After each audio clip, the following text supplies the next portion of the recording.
Welcome to my channel. आज मैं आपके साथ शामी कबाब की रेसिपी शेयर करूंगी। उसके लिए मैंने बीफ लिया है 1.5 kg। उसको मैंने छोटी छोटी बोटियों में काट लिया है। उसको मैं कुकर में डाल दूंगी। मैंने 12 से 15 अदद लहसुन के जवे लिए। 2 इंच का टुकड़ा मैंने अदरक का लिया, उसको मैंने काट लिया छोटे टुकड़ों में। और एक दरमियानी साइज़ की प्याज लिए, उसको भी मैंने छोटे टुकड़ों में काट लिया। इन सबको भी मैं गोश्त में डाल दूँगी। मैंने साबुत गोल लाल मिर्च लिए 12 से 15 अदद हैं। 2 चम्मच मैंने काली मिर्च लिए। 1 टेबल स्पून मैंने सफ़ेद ज़ीरा लिया है। 2 मैंने बड़ी इलायची लिए।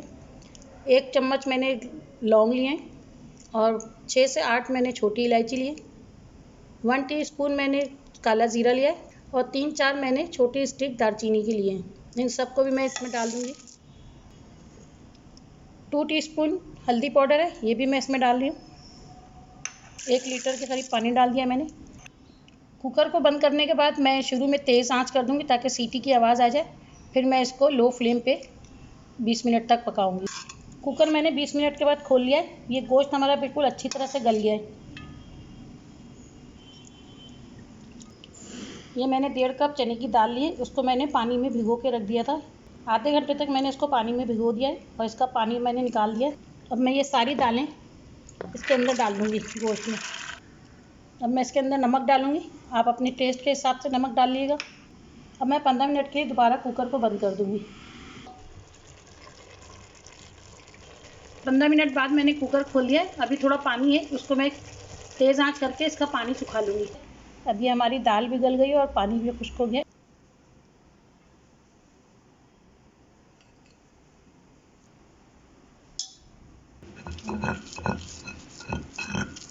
इसको हम सिल पे बारीक पीस लेंगे। ये मैंने सिल पे सारे शामी कबाब पीस लिया है। इसको पीसने के लिए मैंने ये सारे गरम मसाले हटा के इनको पीसा है। मैंने अदरक भी हटा दिया और सारे गरम मसाले भी इनको निकाल के और फिर मैंने पीस लिया है सारा। अब इसके अंदर मैंने ये 4 दरमियानी साइज़ की प्याज है, उसको मैंने चॉप कर लिया है। उसके ये मैं डाल दूँ इसके अंदर। आप प्याज कम भी कर सकते हैं अगर आपको कम पसंद है तो। मैंने तकरीबन 20 से 25 हरी मिर्चें थी, उनको मैंने बिल्कुल बारीक चॉप कर लिया है, वो मैं डाल रही हूँ। मिर्चें भी आप अपने हिसाब से कम ज़्यादा कर सकते हैं। ये पुदीना है, इसको भी मैंने बारीक काट लिया है। तकरीबन 1 गड्डी है ये छोटी सी। अगर आप इसको भी स्किप भी कर सकते हैं, अगर आप डालना चाहें तो इसको भी कम ज़्यादा कर सकते हैं। ये 4 अंडे हैं, ये मैं डाल रही हूँ इसके अंदर।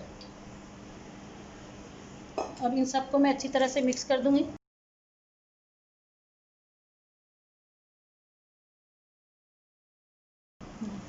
ये इसको अच्छी तरह मिक्स करने के बाद अब इसके हम कबाब बना लेंगे। इसको आप अपने हिसाब से जो भी शेप देना चाहें वो दे सकते हैं और जो साइज़ भी आप जो अपना रखना चाहें वो रख सकते हैं। इसको मैं गोल बना रही हूँ और इसको मैं यहाँ पे रखती जा रही हूँ। इस तरह मैं सारे बना लूँगी। ये मैंने कबाब बना लिए। अब इसको फ्रीज़ करने के लिए मुझे इस तरह मैं थैली रखूँगी। उसके बाद मैं इसके ऊपर एक और रखती जाऊँगी।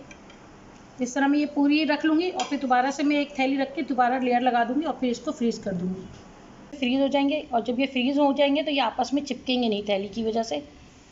अब हम इनमें से 2 कबाब को फ्राई करते हैं। चलिए हम कबाब फ्राई करते हैं।